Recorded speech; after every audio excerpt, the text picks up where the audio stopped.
వర్ధిల్లు వెయ్యేళ్ళు జీవించు నూరేళ్ళు తరించి నీ వాళ్ళు స్మరిస్తూ అయినోళ్ళు నేల తల్లి గొంతు ఎత్తి పల్లెలన్నీ పల్లవించి తెలిపినాయి నీకు విషయం జన్మదిన శుభాకాంక్షలే నేల మీద జారి పడ్డ చంద్రుడా మళ్ళీ జన్మ ఎత్తి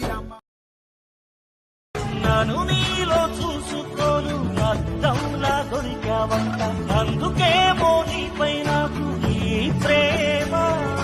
రెప్పల్లే నన్నే కాచి పాపల్లే నీలో దాచి నువ్వేలే స్నేహానికి చిరునామా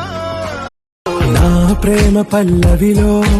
నువ్వు చేరవే అను పల్లవిగా నీ గుండె సడిలయలో నే మారనా నీ ప్రతిధ్వనిలా నీ కనుల కలయికలో కన్నాను ఎన్నో కలలెన్నో